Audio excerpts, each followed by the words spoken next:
एक फिल्म थी कभी कभी, उसमें एक शाहिर की बड़ी अच्छी लाइन थी, कभी कभी मेरे दिल में एक ख्याल आता है। तो बाकी जो आगे है वो नहीं कहूँगा क्योंकि संदर्भ दूसरा है, लेकिन कभी कभी मेरे एक दिल में एक ख्याल आता है कि राजनीतिक जिंदगी में अगर हमारी महामहिम राष्ट्रपति खुद से अपना स्पीच लिखने लगे, अभिभाषण, तो शायद ये स्तुति गान ना होता जो इतने पन्नों का मिला है। अब ये कब होगा सर? ये हमेशा से होता रहा होगा, लेकिन कई चीजें जो हमेशा से होती रही हैं वो अच्छी हो ये आवश्यक नहीं है। क्यों सर? क्योंकि जमीन की हकीकत और अभिभाषण के तथ्य मेल नहीं खाते हैं सर, और ये चिंता का विषय है। मसलन मैं शुरुआत करूं एक छोटी सी चीज से। पैरा 2 कहता है स्थिर सरकार।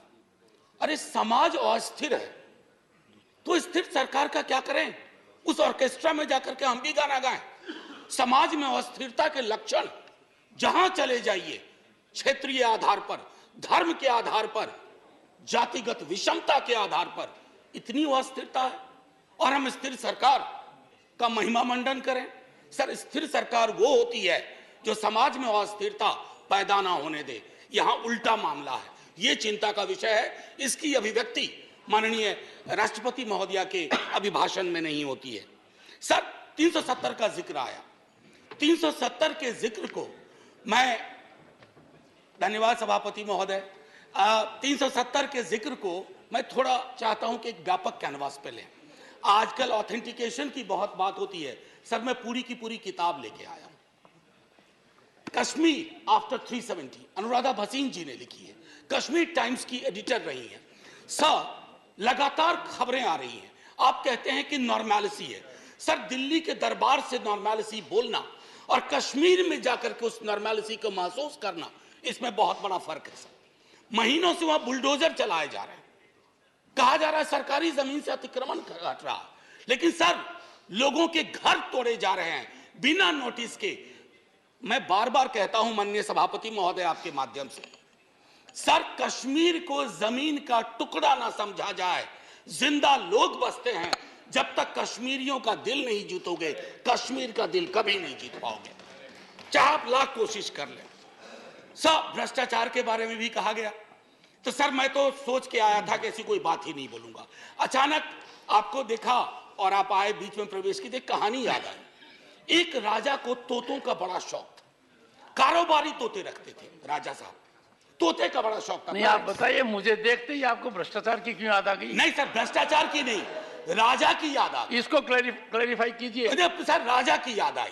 We have a distinguished member here from the same fraternity. Sir Raja की याद आई। सर, तो कई तोते थे उसके पास, लेकिन अचानक उसका स्नेह एक खास तोते के लिए काफी हो गया। गौतमी प्रवृत्ति का तोता था, तो सबको चांदी और स्टील की कटोरी मिली, उस तोते को कनक कटोरी मिली। और तोते से राजा सलाह बहुत लिया करते थे, और तोता सलाह भी देता था, भूत भी ठीक करता था, भविष्य की बात भी करता था। एक दिन उस तोते के बारे में कोई अनुसंधान आ गया पड़ोस से। उस अनुसंधान के बाद तोता थोड़ा बीमार रहने लगा। अब उस बीमार तोते की वजह से राजा ने भी खाना पीना छोड़ दिया। लेकिन उस तोते का एक और भाई था जो विनोदी स्वभाव का था। अब उसने फूल नाम की एक कंपनी और एक हाँ बैंक हुआ करता था। हाँ बैंक के 48,000 करोड़ उस तोते ने 1303 करोड़ में केमन आइलैंड पे दे दिया। ये प्राचीन काल की बात है। तो तोता और राजा की कहानी में पिक्चर अभी बाकी है, शेष अगले अंक में, संभवतः बजट में। सर, राष्ट्रपति के अभिभाषण पर विशुद्ध राजनीतिकरण होता है, राजनीतिकरण होनी भी चाहिए। लेकिन सर, 2018 से लेकर अब तक जब अभिभाषण में आप कंटेंट एनालिसिस करो तो 43 बार 2014 का जिक्र होता है। सर, इतना तो 1947 का जिक्र नहीं होता जब हम आजाद हुए थे। 2014, ये कौन से इतिहास की समझ विकसित कर रहे हैं कि 2014 से पूर्व इस देश में अंधेरा था और 24 में अगर कुछ और हो गया तो देश में सन्नाटा हो जाएगा। सर, शून्य और सन्नाटे के बीच में सर मैं माननीय सभापति महोदय, टॉलरेंस 1952 में बाबू राजेंद्र प्रसाद, एक बड़ा दिलचस्प किस्सा है। कि 2014 की खासियत क्या है। I was elected to parliament in 89। तो एक second, let's be little decorous. हाँ, be little decorous. These snipe swords should not be there. They don't give any dignity to anyone in the house. So we started a decade in 90s. So we used to have MPs, ex-MPs. But there was a new breed during 90s, ex-MPs, AXED. They couldn't complete their term. Ninth Lok Sabha was there. Then thereafter we had that situation when we had Indra Kumar Gujral ji, S.D. Devgowda ji, and also Atal Bihari Vajpayee ji for 2 terms. So that particular phase of 30 years where the country had coalition governance came to an end in 2014. That was the reason. Sir, एक second. Sir, Jairam ji. Achha, I said AXED.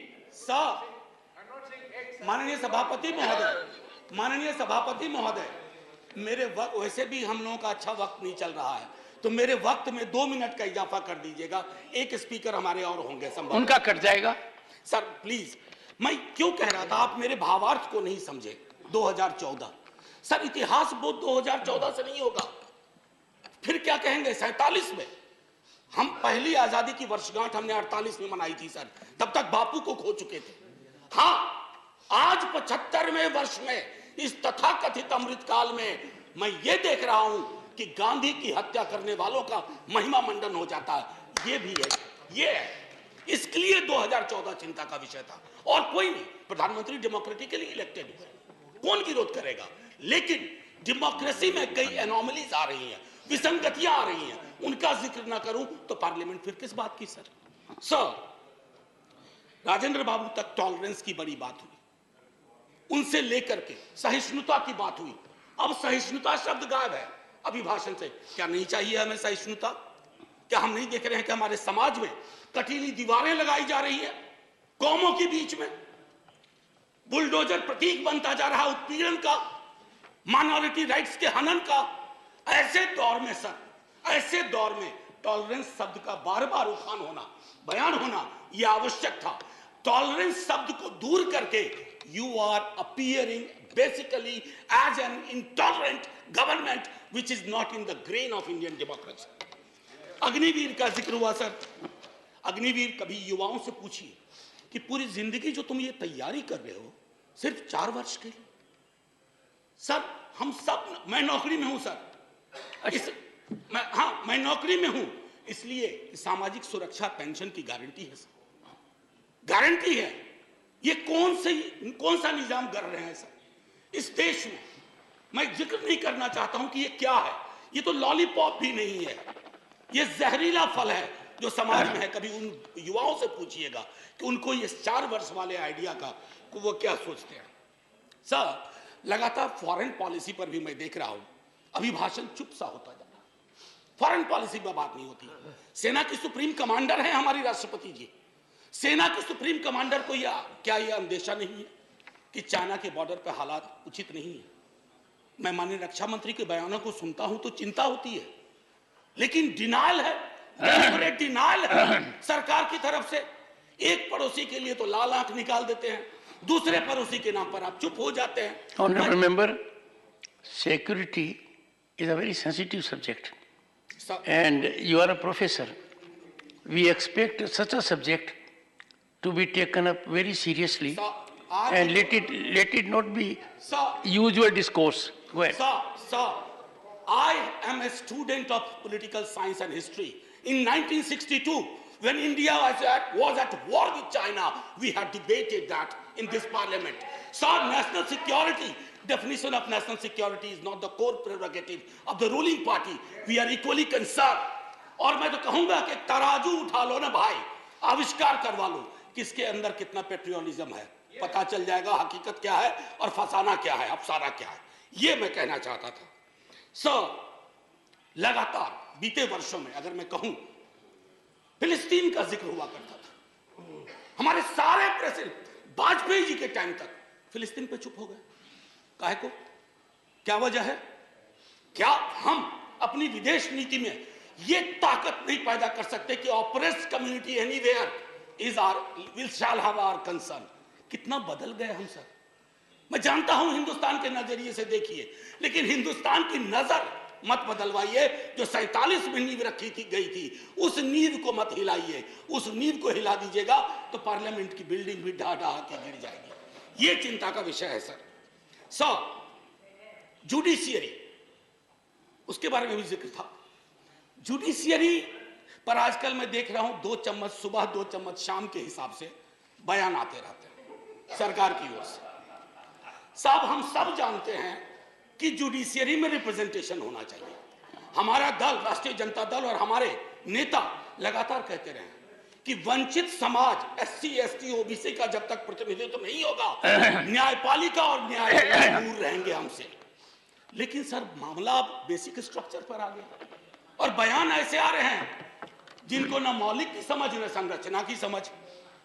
Basic structure पर मैं तो और किसी को नहीं कहूंगा, आप आडवाणी जी को देख लीजिए, उनको पढ़ लीजिए, पता चल जाएगा। माननीय प्रेसिडेंट साहिबा के बयान में जातिगत बहुत बातें हुई, SC ST OBC। सर पूरे देश में एक लहर चल रही है जातिगत जनगणना की। आपके भी लोग अब बोलने लगे हैं, सत्ता पक्ष के। सर मैं 12वें मिनट में खत्म कर दूंगा, हालांकि 2 मिनट आपको जोड़ना भी था सर, माफी के साथ। मैं सिर्फ ये कहना चाहूंगा सर कि जातिगत जनगणना के लिए सरकार, आपका कोई नुकसान नहीं होगा। मैं आपको यकीन दिलाता हूं, थोड़ा फायदा होगा। हकीकत देखिए कौन कहां खड़ा है, इसलिए बिहार में हम सर्वेक्षण करवा रहे हैं। प्रेरणा लीजिए ताकि जिनका हक, जो वंचित रहे हैं, अब ब्लास्ट फ्रॉम द पास्ट अक्सर आता है, नाम बदलो नाम बदलो। डेली पार्लियामेंट के बाहर कोई पूछता है आज वो फलाना का नाम बदल रहा है। मैंने कहा यार पीस मिल में क्यों करते हो, खुदरा खुदरा कर रहे हो, थोक में करो, थोक में करो। अभी मंत्रिमंडल का विस्तार शायद होगा, एक मंत्रिमंडल बनाओ, नाम बदलो मंत्रालय, एक साथ बैठ करके एक बार में हिसाब कर दो। अरे साहब नाम बदलने से इतिहास बदलता ना, तो नाम बदलने वाले खुद बदल गए, इतिहास नहीं बदला। हड़प्पा की सभ्यता से लेकर जो कुछ आज तक हुआ इस मुल्क में, वो हमारी धमनियों में है, किसी को कमतर मत दिखाइए। और रही बात मुगलों की, आपके अंदर तो एक बहुत बड़ा मुगल है, वो भी बिल्डिंग बनाने का शौकीन था, अभी बहुत शौकीन है। खैर एनीवे सर, मैं आखिरी टिप्पणी ये करूंगा आपके समक्ष सर, बिना नाम बताए बता रहा हूं। हम सबल केंद्र चाहते हैं, लेकिन केंद्र की सबलता संविधान से आती है, किसी दल के सत्ता पर एक अधिकार से नहीं आती। यदि केंद्र का व्यवहार न्यायपूर्ण नहीं रहा, यदि दलगत आधार पर प्रदेशों के साथ भेदभाव या पक्षपात किया गया, तो प्रदेशों में केंद्र विरोधी भावनाएं जन्म लेंगी। मैं नहीं सर, अटल जी 74 का भाषण। बस सर आखिरी, कुछ मित्रों ने इसे अनावश्यक कर्मकांड, यानी इस बहस को कर्मकांड का, मुझे तो यह सारा दृश्य प्रहसन सा प्रतीत होता है। राष्ट्रपति का अभिभाषण ही नहीं, इस पर होने वाली यह चर्चा करने वाला यह सदन, यह संसद कुछ अर्थों में बेमानी, व्यर्थ, जनजीवन से कटा हुआ। मैं नहीं, अटल जी, ये हमारे लिए आईना होना चाहिए। सर आखिरी सर, एक जय हिंद तो बोलने दीजिए सर, जय हिंद बोल देने दीजिए, 2 मिनट मेरा जोड़ना भी है आपका।